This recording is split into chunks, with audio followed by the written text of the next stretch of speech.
직원 폭행도 모자라서 동물 학대 강요까지 양진호 한국미래기술회장의 이름이 인터넷 검색창을 뜨겁게 달구고 있습니다. 도를 넘는 충격적인 행동에 엽기적이다 이런 반응이 이어지고 있습니다. 강신업 변호사와 이야기 나눠보겠습니다. 안녕하십니까? 네, 안녕하십니까? 그 기득권층의 갑질 소식 여러 번 전해드렸지만 이번에는 참 최악이다 이런 평가가 나오는 것 같습니다. 먼저 좀 폭행 영상을 먼저 보고 이야기를 나눠볼 건데요. 시청자 여러분께서 좀 보시기에 불편할 수 있는 내용도 있다는 점 미리 좀 말씀을 드리겠습니다. 영상 함께 보고 오시죠.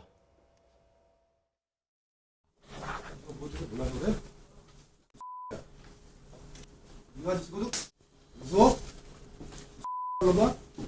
너 살려면 똑바로 살아야지. 진정성 있게. 죽을 줄 알아. 똑바로 해. 큰 소리로. 죄송합니다. 부담을 그랬어?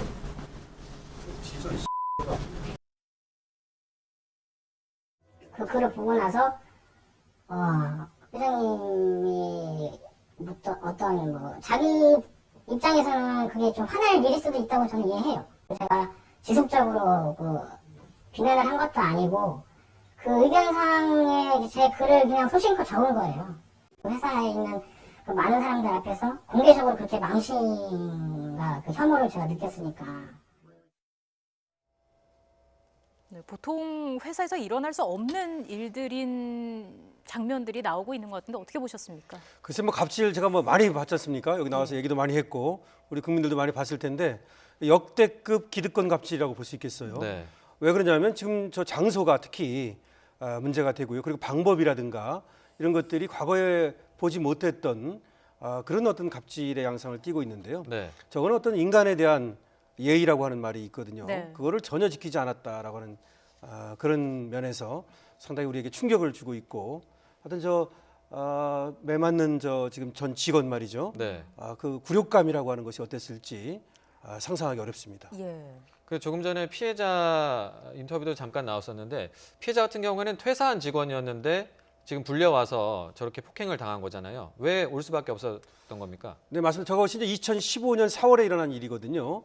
이 직원은 그로부터 1년 전에 퇴사를 했습니다. 네. 프로그래머로 일을 했었거든요. 이 회사에 말이죠. 네. 그러다가 이제 퇴사를 해서 아마 다른 회사에 근무하고 있었다고 알려져 있습니다. 네. 그런데 이제 그런 상태에서 댓글을 달면서 이 양진호 회장 이름으로 월급 올려주겠다, 열심히 일해라, 이런 내용을 달았다는 거 아니겠습니까? 네. 그것을 이제 알고서 IP 추적을 했다는 얘기도 있고요. 그래서 이제 결국 이 전 직원을 이제 알아냅니다. 네. 그런 다음에 사실은 그 전에 이메일로 여러 번 주고받았어요. 아마 여기서 이제 협박이라든지 이런 것들을 했던 것으로 보여요. 네. 그렇기 때문에 이제 결국 사과하러 저 사무실로 찾아간 것이죠. 네. 사실은 이제 자기 발로 스스로 찾아간 겁니다. 그런데 저렇게 이제 사무실에서 공개된 장소에서 여러 사람들이 보는 앞에서 네. 폭행을 한 것이죠.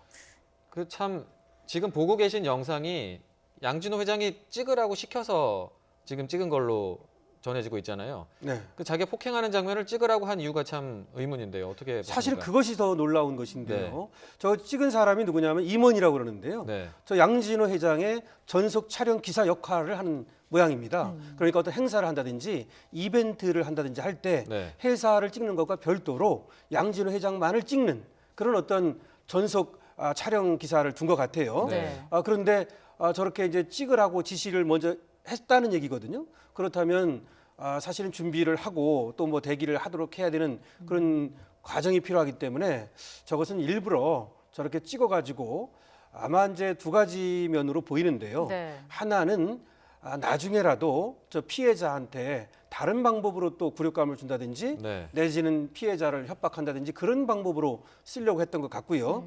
또 하나는 저런 모습을 보임으로써 직원들을 통제하고 그 위에 군림하는 이런 어떤 방법으로 쓰려고 했던 것이 아닌가. 말은 기념하려고 그랬다. 기념품으로 소장하려고 그랬다. 네. 이런 얘기가 나오고 있습니다. 지금 이 영상이 2, 3년 전에 일어났던 사건 아니겠습니까? 그렇습니다. 근데 영상을 보면은 한 사람만 말리고 있고 다른 사람들은 그냥 모니터만 쳐다보고 있고. 그러니까 어쨌든 그 주변에 있는 사람들도 다 두려움을 느꼈을 텐데 그때 상황이 어땠을까요? 저거 보면요. 사실은 옆에 한 사람 있지 않습니까? 예. 그 사람이 말리는 제스처는 좀 취하고 있어요. 그런데 감히 강하게 말리질 못하고 있습니다. 그런 것이 보이고 다른 사람들은 저렇게 난리가 나는데도 그쪽으로 다가온다든지 일어서 본다든지 이런 사람들이 거의 안 보입니다. 네. 저거는 그만큼 양진호 회장한테 제압당해 있다는 것을 말하는 것이죠. 네. 저 회사 분위기를 분명히 보여주고 있는 것인데요. 네. 저기가 이제 사실은 일종의 IT 업계거든요. 네. 근데 IT 업계는 보면 굉장히 좀 자유롭습니다. 복장 같은 것도 그렇고 어떤 상황이 굉장히 좀 유연해 보이는데 저기는 지금 흰 와이셔츠에 모두 똑같은 이런 넥타이 차림을 하고 있지 않습니까? 네. 저런 것도 사실은 어떤 얘기가 나오느냐면 양진호 회장이 자신은 자유롭게 옷을 입어도 직원들은 그렇게 하면 안 된다. 이렇게 어떤 통제를 했다는 얘기가 있습니다. 네. 그런 상황 속에서 감히 양진호 회장이 어떤 뭐 저렇게 혼내키고 폭행을 하는데 다른 사람들이 거기 나와가지고 네. 말리질 못하는 것이죠. 네. 그러니까 폭력과 강요가 좀 일상적이었다 이렇게 해석해 볼 그렇죠. 수 있을까요? 어떤 그 폭력이라든지 강요가 일상화됐고 그것이 당연시되는 그런 어떤 풍토였다고 볼 수 있고요. 아무래도 양진호 회장이 그렇게 이제 기를 들였다는 얘기 아니겠습니까? 근데 뭐 여러 가지 방법으로 아마 직원들을 통제하고 그 위에 군림했던 황제 군림이라고 그럴까요? 네. 그런 모습이 보입니다. 네, 말씀해 주신 것처럼 뭐 기업이 아니라 왕국 아니면 황제처럼 군림했다 이런 정황이 나오고 있는 건데 오늘은 또 그 동물 학대 영상까지도 공개가 됐어요. 어떤 내용입니까? 그게 공개됨으로써 사실은 저 폭행의 일단면을 또 보게 해주는 거 아니겠습니까? 네. 이번에 나온 건 뭐냐면은 사실은 이 회사가 홍천에 그 워크숍을 갔다는 것이죠. 네. 워크숍을 갔다는 건 가서 이제 단합도 도모하고 나름대로 또 회사 발전을 위해서 건전한 토론도 하고 그런 거 아니겠습니까? 네. 근데 어쨌든 저기서 지금 닭을 죽여라라고 하는 동물 학대 고문이 있었다는 것인데요. 네. 사실은 저도 사실은 닭을 한 번도 죽여본 적이 없습니다. 그 정도로 이게 아무나 이렇게 할 수 있는 것이 아니고 그렇죠. 네. 굉장히 또 마음이 약한 사람들은 어려운 것이거든요. 그런데 저게 뭐 지금 들리는 얘기는 저녁에 뭐 백숙을 해 먹는다 뭐 그랬다고 그래요. 그러면서 석궁을 이용해 가지고 닭을 쏘도록 네. 이렇게 시켰다는 거죠. 예. 근데 쏘지 못하면은 욕설을 내뱉고 그래가지고서 이제 또 쏘지 못한 사람한테는 벌칙으로 칼날만 1m 정도에 이르는 네. 그 일본도입니다. 예. 그것으로 닭의 그 머리를 목을 베도록 네. 이렇게 했다는 것이거든요. 그래서 저거는 그야말로 고문 중에서도 굉장히 그 큰 고문이고 저 모습이야말로 상당히 황제 아까 뭐 그런 모습이 나온다 그랬잖아요. 네. 그런 어떤 것을 단면적으로 보여주고 있습니다. 굉장히 엽기적인 방법으로 살아있는 닭을 죽이는 그런 행위를 한 건데 그렇죠. 이 부분에 대해서는 동물 학대죄에도 적용을 받을 수 있는 그렇죠. 건가요? 동물보호단체 케어라고 있어요. 예. 이 케어에서 그러자도 고발을 하겠다고 지금 나섰는데요. 네. 동물보호법 위반입니다. 그리고 축산물 위생관리법 위반이기도 하고요. 동물을 이제 물론 뭐 우리가 이제 식품으로 삼기 위해서 뭐 죽일 수는 있습니다만은 그것도 방법이 있는 것이거든요. 네. 저런 식으로 이제 학대를 하면 그것도 죄가 되고요. 물론 그 전에 동물도 동물이지만 사실은 그렇게 강요를 받은 사람들, 네. 그 트라우마라고 하는 것이 굉장한 것이고요. 실제는 그 트라우마 때문에 지금까지도 고통받고 있다 이런 얘기가 지금 보도가 나오고 있거든요. 네. 그러면 강요죄가 됩니다. 그 사람 하기 싫은 걸 갖다가 억지로 시킨 거 아니겠습니까? 예. 네. 이런 강요죄는 5년 이하의 징역에 처해지는 중범죄거든요. 네. 그래서 아마 이제 수사가 이것도 시작이 되지 않습니까? 네. 그런 것들도 다 수사가 될 겁니다. 그 말씀하신 것처럼 뭐 강요 협박도 있고 폭행도 있고 지금 동물을 학대하도록 강요하는 것도 있고 동물 그렇습니다. 학대에도 적용이 될 것으로 보이는데 그러면 그 양진호 회장이 왜 이런 행동을 강요를 하고 왜 저런 심각한 갑질을 했느냐 이런 좀 의문점이 계속 들거든요. 혹시 뭐 전문가들이 봤을 때 어떤 뭐 추론이 가능할까요? 저는 저거는 의도적인 것이라고 보는데요. 두 가지인데 하나는 자기애성 성격 장애라고 해서 네. 자기 과신이라든지 자기애가 강한 사람이 군림하려는 욕구를 가지거든요. 그러니까 강한 인정 욕구를 갖고 있는 겁니다. 네. 그리고 권력 욕구를 갖고 있고요. 그리고 또 하나는 공감 능력이 부족한 거예요. 이렇게 다른 사람들이 어떻게 생각할까? 다른 사람들이 이렇게 명령을 받으면 또 굴욕을 당하면 어떨까? 이런 생각을 안 하는 것이거든요. 그래서 특별한 어떤 성격 장애를 좀 갖고 있는 것으로 보이고요. 첫 네. 번째요. 두 번째는 이 사람이 이렇게 함으로써 이 회사의 직원들을 장악하고 지배하는 그런 것으로 보여요. 네. 다시 말하면 자기에게 어떤 뭐 건의를 한다든지 내지는 뭐 항의를 한다든지 이런 것들을 미연에 차단해 버리는 것이죠. 그런 어떤 분위기를 만들므로써 자기의 어떤 이익을 극대화하는 것이죠. 네. 여기서 자기의 이익이라는 것은 무엇이겠습니까? 자기 마음대로 회사를 운영하는 것 첫 번째. 그리고 자기가 최대의 돈으로 이익을 취하는 것 이런 것들을 말하는 것이거든요. 실제로 이 양진호 회장은 2011년에 구속이 된 적도 있습니다. 네. 그 당시 불법 유통물을 이제 자기의 웹하드 사이트에 네. 올려가지고 11억 원의 이익을 취하기도 하고, 그다음에 이 사람이 저작권 업체도 갖고 있어요. 네. 저작권 관리 업체요. 근데 저작권 관리를 하면서 그 조작하는 수법으로 그래가지고 한 150억 정도를 갖다가 또 그 불법으로 취득한 적도 있고요. 네. 그래서 2011년에 구속이 된 적도 있는데, 어쨌든 이런 식으로 불법적으로 사업을 확장해가면서 최대의 금융적 돈으로 이익을 취하는 것이 아닌가, 예. 그런 모습도 보입니다. 네. 아까 자기애성 성격장애 이 부분 말씀을 해주셨는데 설마 이런 부분을 또 법정에서 참작해서 형량을 좀 감경해주거나 이런 사례도 있습니까? 그건 어려울 거예요. 기본적으로 우리가 심신미약이라는 말 많이 하지 않습니까? 네. 근데 심신미약은 그 범죄 행위 당시의 판단력을 말하는 거예요. 판단력. 네. 그러니까 옳고 그름을 판단할 수 있는 능력. 그걸 좀 이제 법적 용어로 말하면 사물을 분별하거나 의사를 결정할 수 있는 능력이라고 말합니다. 네. 이거는 하나의 성격 이상이지, 이것이 심신미약이나 뭐 심신상실이나 같은 정신병질 이게 아니거든요. 네. 정신병질이라는 건 뭐냐면 내가 무슨 행동을 하는지를 몰라야 돼요. 네. 환청이나 환각을 듣고서 말이죠. 근데 이거는 지금 뭐 아까 폭행하는 장면 보지 않았습니까?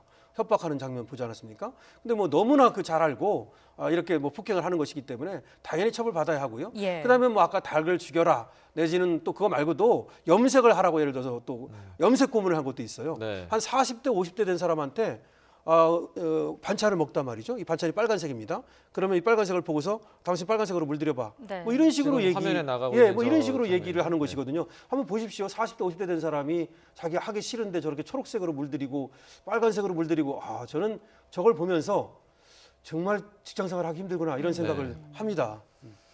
그 말씀하신 것처럼 그러니까 본인이 어떤 행동을 하고 있는지를 명확히 알고 있었기 때문에 뭐 이게 뭐 형량에 참작되거나 이럴 가능성은 낮아 보인다는 전혀 없습니다. 말씀이시죠. 네. 네, 전혀 없다. 네. 그런데 이 양진호 회장이 그 이 업계에서는 굉장히 좀 전설로 통하는 사람이라고 하더라고요. 돈 버는 능력이 있는 것 같아요. 네. 근데 이제 돈을 뭐 합법적으로 벌면서 많이 벌으면 정말 대단하게 우리가 존경할 만한 사람 아니겠습니까? 네. 근데 아까도 말씀드렸듯이 상당히 물론 이제 굉장히 영업 능력은 있다고 봐야 되겠죠. 뭐 위디스크라든지 뭐 파일놀이라든지 뭐 이런 것들을 통해 가지고 네. 웹하드 인터넷 동영상 업체 네. 이걸 뭐 영화도 올리고 드라마도 올리고 그러는 거예요. 네. 근데 여기 그런 것만 올린 게 아니라 몰카 범죄 이로 얻어진 이런 어떤 몰카 동영상 네. 이런 것들을 많이 올려가지고 돈을 벌었다는 얘기도 있고요. 하여튼 그래서 지금 매출액도 뭐 한 150억, 200억 정도 되는 예. 이런 1, 2위를 다투는 이런 어떤 업체를 운영하고 있고요. 네. 근데 그거 나아가서 그것만 한 게 아니라 거기서 번 돈을 가지고 했는지는 모르겠으나 로버트 이 연구 및 제작 업체를 만들었어요. 네. 한국미래기술이라고 하는 이 업체를 만들어서 회장으로 있거든요. 네. 2010년부터 만들었는데 뭐냐면 우리가 보행 로봇이라는 거 있잖아요. 네. 로봇을 타고서 우리가 걸어 다닐 수 있게 하는 거. 마징가 제트 쉽게 설명드리면 이런 것과 같은 로봇을 만들겠다 그래 가지고 약 4m 정도에 이르는 로봇을 실제로 만들어서 네. 세계 최초로 뭐 특허를 냈다는 말도 있고요. 예. 상당히 이 로봇에 대해서는 집념도 있고 실제로 자기 돈을 투자를 해서 네. 약 200억 정도를 투자했다고 그래요. 그래서 다른 사람들의 돈을 이렇게 끌어들이지 않고 내가 내 힘만으로 로봇에서 한번 큰 업적을 이루겠다. 네. 이런 어떤 열의를 가지고 있다고 그럽니다. 그러면서 뭐 앞으로 장차 1,000억까지도 한번 투자를 해서 아주 이 로봇 분야에서 아주 괄목할 만한 그런 어떤 성장을 하겠다. 이런 생각을 갖고 있는 건 분명한 것 같아요. 네. 그런데 이제 문제는 그런 과정에서 이와 같이 어떤 합법적이지 못하고 정말 역대급 어떤 갑질이라고 하는 이런 것들이 드러남으로써 앞으로 향보가 어떻게 될지 모르겠습니다. 네. 역대급 갑질을 했는데 아직까지 양 회장이 제대로 된 해명을 하지 않고 있는 상태 아니겠습니까? 자, 이런 가운데 취재진에게 문자를 보내서 이게 또 문제가 되고 있는데 그 내용을 함께 좀 그래픽으로 보면서 얘기를 나눠봤으면 좋겠습니다. 이게 아이들을 보호하고 싶은 아버지의 마음을 이해해달라.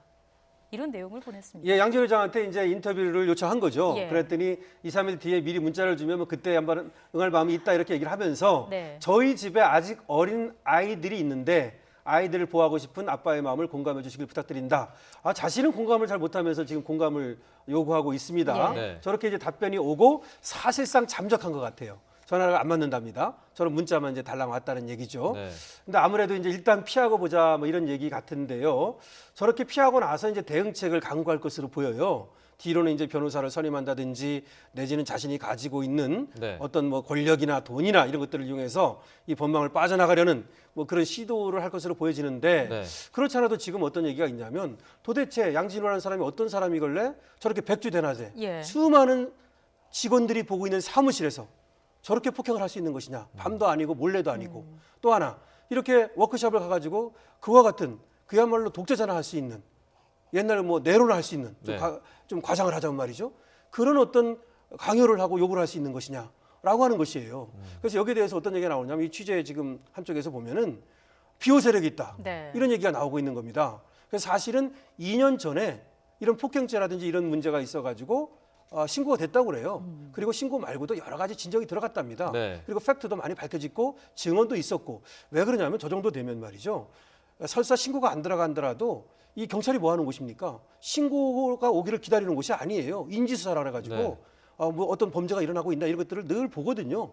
그러면 저 정도 되면 사실은 알 수 있었고 사실은 신고도 들어갔다는 겁니다. 근데 2년 전에 무혐의 처분을 받았답니다. 네. 그런데 무혐의 처분을 받았는데 그 다음에 또 재수사 뭐 지시 이런 것들이 있었는데 재수사가 제대로 이루어지지 않았다. 재수사를 해달라고 했는데 이루어지지 않았다. 쉽게 말하면 뭉갰다. 뭐 이런 얘기가 나오고 있거든요. 네. 그럼 뭉갠 이유가 도대체 무엇이냐? 권력이냐, 돈이냐, 아니면 뒤에 거대한 비호 세력이 있는 것이냐? 네. 이런 얘기가 나오고 있어요. 이 비호 세력이 이 법조 세력 아니냐? 이런 얘기도 나오고 있고요. 그래서 저도 이제 법조인입니다만 사실은 법조 세력이 이렇게 돈과 권력을 가진 이런 무도한 자를 비호한다는 것은 그야말로 똑같이 같은 급이 되는 것이거든요. 네. 그래서 물론 밝혀져야 되겠습니다만은 사실은 만약에 그렇다면은 그거 정말 사사시 밝혀내서 이 비호 세력이 어떤 일을 했는지 그리고 어떻게 비호를 했고 어떻게 법망을 빠져나갔는지 그리고 사실은 이 정도의 범죄를 저질렀다면요 숨겨진 범죄가 굉장히 많다고 봐야 됩니다. 네. 그러니까 폭행당한 사람이 이 사람만 아닐 거라고 저는 보지 않습니다. 네. 예. 수많은 사람이 있었을 것이다. 두 번째 그리고 이 정도 된다면 비자금이라든지 수많은 어떤 횡령, 배임 이런 것들이 있을 가능성이 있다. 이렇게 보기 때문에 여기에 대해서 즉각적으로 수사를 해야 되고요. 그러지 않아도 이제 지금 남부지방경찰청 사이버 수사팀에서 수사하고 있거든요. 네. 거기에서 사이버 형사 합동수사팀. 사이버는 뭐냐면은 불법 그 유통시켜가지고 지금 조사받고 있던 게 있었거든요. 네. 이미 수사받고 있던 게 있었습니다. 그거에다가 이번에 형사 이건 형사 범죄 아닙니까? 네. 폭행이나 뭐 상해나 이런 거니까 그거를 같이 이제 수사를 하겠다라고 발표를 했습니다. 네. 그래서 합동 수사팀을 만들겠다고 발표를 했기 때문에 우리가 뭐 지켜봐야 되겠습니다만은 하여튼 빨리 수사가 돼서 네. 그 드러난 범죄 그리고 감추어진 범죄를 낱낱이 밝혀서 이런 어떤 갑질이 뿌리 뽑게 이렇게 해야 될 것 같습니다. 예, 혐의가 뭐 한두 개가 아닙니다. 철저한 수사와 더불어서 그에 상응하는 처벌이 뒤따라야 할 것으로 보입니다. 지금까지 강신업 변호사와 함께 이야기 나눠봤습니다. 고맙습니다. 고맙습니다.